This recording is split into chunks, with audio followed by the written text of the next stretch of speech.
Hello everyone, I am Dolly Sharma and welcome to my YouTube channel TSC the science classes. आज हम इस video में chapter number 13 magnetic effect of electric current का बिल्कुल सबसे आसान टॉपिक पढ़ेंगे, जो कि है difference between permanent magnet and electromagnet. तो सबसे पहले देखिए, इलेक्ट्रोमैग्नेट के बारे में तो हमने इससे प्रीवियस वीडियो में पढ़ा था कि क्या होता है। परमानेंट मैग्नेट के बारे में थोड़ा सा पढ़ते हैं क्या होता है। देखिए, परमानेंट मैग्नेट जो होते हैं यूजली जो होते हैं ये कुछ एलोइज से मिलकर बनते हैं। जो एलॉयज होते हैं सच एज कार्बन स्टील हो गया, क्रोमियम स्टील हो गया, कोबाल्ट स्टील हो गया, टंगस्टन स्टील हो गया एंड एनलिको। एनलिको आप सबको पता होगा कि ये एनलिको एक एलॉय होता है जो एल्यूमिनियम, निकल और कोबाल्ट एंड आयरन से मिलकर बनता है। तो ये जो सभी एलॉयज हैं, इन एलॉय से परमानेंट जो मैग्नेट होता है वो मिलकर बनते हैं। ठीक है, जो परमानेंट मैग्नेट्स है इनका काफ़ी ज़्यादा यूज़ होता है। ठीक है, जैसे लाउड स्पीकर हो गए और कुछ अदर हमारे पास इलेक्ट्रिक डिवाइसेस होते हैं, जैसे इलेक्ट्रिक लॉक्स होगी या मीटर, वोल्ट मीटर।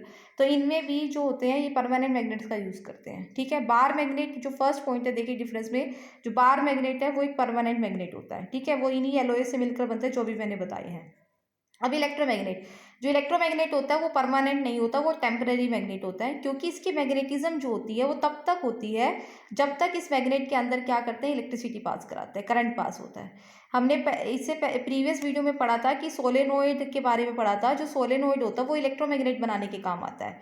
कि जैसे कि हमने कोई सॉफ्ट आयरन ली, उसके ऊपर हमने कॉइल के एक नंबर ऑफ टर्न्स करी कॉइल की। ठीक है, तो वो जो सॉफ्ट आयरन है, तो जब उन नंबर ऑफ कोयल्स जो हमने कोयल्स की थी वायर से, उसको पूरा बाउंड अप किया था सॉफ्ट आयरन को, तो उसने सोलेनोइड फॉर्म किया था। वहाँ से जब करंट फ्लो कराया वायर के अंदर, तो वो सॉफ्ट आयरन एक तरह से मैग्नेटिज्म प्रोड्यूस करना लग गया, मतलब वो एक मैग्नेट की तरह बिहेव करने लग गया। तो वो इलेक्ट्रोमैग्नेट होते हैं। तो इलेक्ट्रोमैग्नेट क्या होते हैं, ये टेम्पररी मैग्नेट होते हैं। इनकी magnetism is only for the duration of current passing through it, कि जब तक इसके अंदर करंट फ्लो करेगा तब तक ये मैग्नेट की तरह बिहेव करेंगे। जैसे करंट आपने मतलब स्विच ऑफ कर दिया, करंट फ्लो करना बंद करवाया, तो ऐसे ही अपनी मैग्नेटिज्म को क्या कर देते हैं, लॉस कर देते हैं। ठीक है, सेकेंड पॉइंट देखिए, जो परमानेंट मैग्नेट है produces a comparatively weak force of attraction, यानी जो परमानेंट मैग्नेट होते हैं इनसे जो मैग्नेटिक फोर्स ऑफ अट्रैक्शन आता है वो वीक आता है अगर हम इलेक्ट्रोमैग्नेट से कंपेयर करें। जो इलेक्ट्रोमैग्नेट होते हैं इनकी जो मैग्नेटिक फील्ड प्रोड्यूस होती है, जो इनका मैग्नेटिक फोर्स होता है वो काफ़ी ज़्यादा स्ट्रॉन्ग होता है। ठीक है, थर्ड पॉइंट है, जो स्ट्रेंथ ऑफ परमानेंट मैग्नेट होता है कैन नॉट बी चेंज, यानी एक बार जब आपने जो परमानेंट मैग्नेट ले लिया उसमें जो मैग्नेटिक फोर्स यानी मैग्नेटिक फील्ड की जो स्ट्रेंथ है जो है वही रहेगी, उसकी चेंज नहीं होगी, इसीलिए हम इसको परमानेंट मैग्नेट बोलते हैं। ठीक है, लेकिन जो इलेक्ट्रोमैग्नेट है इसके अंदर जो स्ट्रेंथ है मैग्नेटिज्म की वो आप चेंज कर सकते हैं। कैसे चेंज कर सकते हैं, आपको पता है कि जो इलेक्ट्रोमैग्नेट के अंदर जो मैग्नेटिज्म यानी जो मैग्नेटिक फील्ड है वो डिपेंड करता है number of turns in its coil and value of the current. तो अगर आप करंट की वैल्यू को चेंज कर दो या नंबर ऑफ टर्न्स कोयल के अंदर इनको वेरी करा दो, कम कर दो या ज़्यादा कर दो, तो इन दोनों तरीके से, इन दोनों मेथड से आप इलेक्ट्रोमैग्नेट की स्ट्रेंथ को कम कर सकते हैं, यानी इसकी जो मैग्नेटिज्म होती है इसकी स्ट्रेंथ को आप कम कर सकते हैं। ठीक है, लेकिन परमानेंट मैग्नेट की स्ट्रेंथ को आप कम नहीं कर सकते। ठीक है, नेक्स्ट पॉइंट हमारे पास है, ध्यान से देखिए कि जो परमानेंट मैग्नेट है उसकी जो नॉर्थ साउथ पोलैरिटी होती है वो फिक्स रहती है, कभी भी इसको चेंज नहीं कर सकते। लेकिन जो इलेक्ट्रोमैग्नेट होता है इसकी जो पोलैरिटी होती है आप चेंज कर सकते हैं। कैसे, अगर आप डायरेक्शन ऑफ करंट को चेंज कर दे कोयल के अंदर, आपको पता है कोयल के अंदर करंट या तो क्लॉकवाइज होता है या एंटी क्लॉकवाइज होता है। तो हमने पढ़ा था कि एक करंट कैरिंग सर्कुलर कोयल होती है, अगर उसके अंदर करंट क्लॉकवाइज है तो उसका अपर फेस कैसे बिहेव करेगा, लोअर फेस फिर अलग बिहेव करता है। तो इस तरीके से अगर डायरेक्शन ऑफ करंट आप चेंज करेंगे तो जो हमारे पास पोलैरिटी होती है नॉर्थ पोल यानी साउथ पोल, ये चेंज कर सकते हैं हम। ठीक है, ये सिर्फ इलेक्ट्रोमैग्नेट के केस में होता है, परमानेंट मैग्नेट में आप नहीं कर सकते। तो ये हमारा difference between permanent magnet and electromagnet. ठीक है, अब हम पढ़ते हैं मैग्नेटिज्म इन ह्यूमन बींग्स, कि जो मैग्नेटिज्म होता है वो ह्यूमन बींग्स में कैसे होता है। ठीक है, ध्यान से देखिए, जो मैग्नेटिज्म है, आपको पता है कि जो एक्सट्रीमली वीक करंट्स जो होते हैं, इलेक्ट्रिक करंट्स अगर ह्यूमन बॉडी के अंदर होते हैं, प्रोड्यूस होते हैं, कैसे प्रोड्यूस होते हैं, by the movement of the charge particle called ions, कि हमारी बॉडी के अंदर जो चार्ज पार्टिकल्स होते हैं उनके अंदर मूवमेंट की वजह से हमारे अंदर कुछ करंट आता है, पर वो बहुत ज़्यादा वीक होता है। ठीक है, तो इन्हें हम आयनिक करंट भी बोलते हैं। तो आपको पता है, आपने किया था स्टार्टिंग में कि अगर कोई करंट फ्लो करता है तो वहां पर थोड़ी बहुत मैग्नेटिक फील्ड तो प्रोड्यूस होती है, क्योंकि यही है magnetic effect of electric current. तो अगर हमारी बॉडी के अंदर कुछ इलेक्ट्रिक करंट फ्लो करता है तो ऑब्वियसली वहां पर मैग्नेटिक फील्ड तो प्रोड्यूस होगी।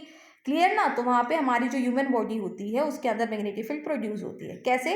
When the weak ionic current, जब ये वीक आयनिक करंट जो होते हैं वो हमारी नर्व सेल्स जो होती हैं उनमें फ्लो करते हैं, उनके थ्रू फ्लो करते हैं, तो वो मैग्नेटिक फील्ड को क्या करते हैं, प्रोड्यूस करते हैं हमारी बॉडी के अंदर। ठीक है, क्योंकि जो हमारी बॉडी के अंदर क्या होता है, जैसे हम किसी भी चीज़ को टच करते हैं, ठीक है, जब हम किसी चीज़ को किसी भी थिंग को अगर हम अपने हैंड से टच करते हैं तो एकदम से जो हमारी नर्व्स होती हैं वो एक सिग्नल को, जो कि सिग्नल इम्पल्स बोलते हैं, उसको अप्रोप्रिएट मसल्स के पास लेकर जाती हैं। ठीक है, पहले ब्रेन के पास लेकर जाती है, फिर ब्रेन उस सिग्नल को भेजता है, तो ये सिग्नल्स, इलेक्ट्रिक सिग्नल्स हमारे बॉडी के अंदर क्या करते हैं, मूव करते हैं। तो यही इलेक्ट्रिक इम्पल्स जो होती हैं ये हमारी बॉडी के अंदर एक टेम्पररी मैग्नेटिज्म प्रोड्यूस करती है। तो यही जो मैग्नेटिज्म प्रोड्यूस हुई है ह्यूमन बॉडी के अंदर, ये काफ़ी वीक होती है, इसी तरीके से मतलब मैग्नेटिज्म प्रोड्यूस होती है ह्यूमन बीइंग के अंदर। ठीक है, हमारे पास 2 इंपॉर्टेंट मेन ऑर्गन्स हैं ह्यूमन बॉडी के, where the magnetic field produce is quite significant. ठीक है, जहाँ पर सबसे, जो 2 मेन ऑर्गन है जहाँ पे सबसे ज़्यादा इफेक्ट होता है मतलब मैग्नेटिक फील्ड का, जहाँ पे ज़्यादा सिग्निफिकेंट है जो मैग्नेटिक फील्ड प्रोड्यूस होती है, वो है हार्ट एंड ब्रेन।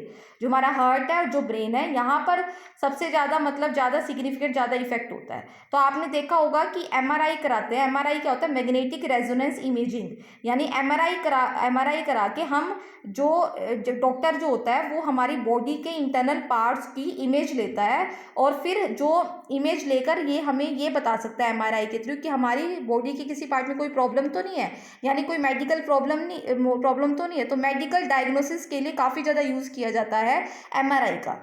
ठीक है, ईसीजी भी कराई जाती है हार्ट की। ठीक है, तो ये हमारा क्या होता है, इसमें जो एमआरआई स्कैन किया जाता है हमारी बॉडी को, हमारी बॉडी के अंदर के पार्ट को देखने के लिए। तो यहाँ पर क्या होता है, मैग्नेटिज्म का ही बहुत बड़ा रोल होता है। ठीक है, तो ये था हमारा मैग्नेटिज्म इन ह्यूमन बीइंग के बारे में। आई होप ये आपको बिल्कुल क्लियर हो गया होगा। आज बहुत ईजी टॉपिक थे बट थोड़े इंटरेस्टिंग, थोड़े से कुछ इंपॉर्टेंट टॉपिक था। ठीक है, तो आपको अगर कोई भी प्रॉब्लम है इससे रिलेटेड तो आप कमेंट बॉक्स पे कमेंट करके पूछ सकते हैं। Thank you.